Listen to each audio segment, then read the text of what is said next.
तरीन नई पार्टी बना सकते हैं, ना कोई नया ओहदा। नई पार्टी का सदर कौन होगा?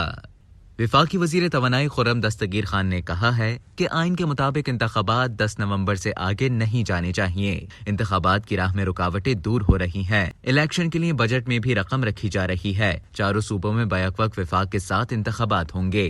पीटीआई के वकील बैरिस्टर गौहर खान ने प्रोग्राम में गुफ्तगू करते हुए कहा कि सुप्रीम कोर्ट के फैसले के मुताबिक जहांगीर तरीन नई पार्टी बना सकते हैं, न पार्टी की सदारत कर सकते हैं, न पार्टी ओहदा रख सकते हैं। नई जमात बनती है तो उसका सदर जहांगीर तरीन नहीं कोई और होगा। हाई कोर्ट के हुक्म के बावजूद पीटीआई के एमएनएस को वापस असेंबली में नहीं आने दिया गया। अब्दुल रज़ाक शर एडवोकेट के कत्ल का बहुत अफसोस हुआ है। अता तारड़ ने कत्ल का इल्जाम इमरान खान पर लगाकर गैर जिम्मेदाराना बयान दिया है।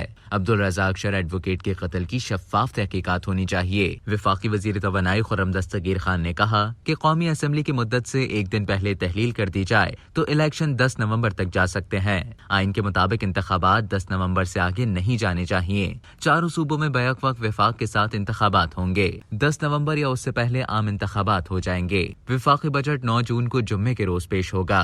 विफाकी बजट में इंतखाबात के लिए दरकार वसाइल रखे गए हैं। खुर्रम दस्तगीर खान का कहना था कि अदालती अहकामात पर अमल दरामद हो रहा है। तमाम इंतजामी इदारे सुप्रीम कोर्ट के अहकामात के पाबंद हैं, लेकिन पार्लियामान पाबंद नहीं है।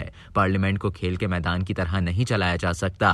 आज पीटीआई वाले मुस्तफी हो जाएं, कल कहें वापस आना चाहते हैं। अदलिया को वाज़ेह होना चाहिए कि पार्लियामान उसका ज़ेली इदारा नहीं है। दुनिया में जहां भी ऑडियो लीक्स जैसे वाकयात हुए, उसकी निगरानी पार्लियामानी कमेटियां करती हैं।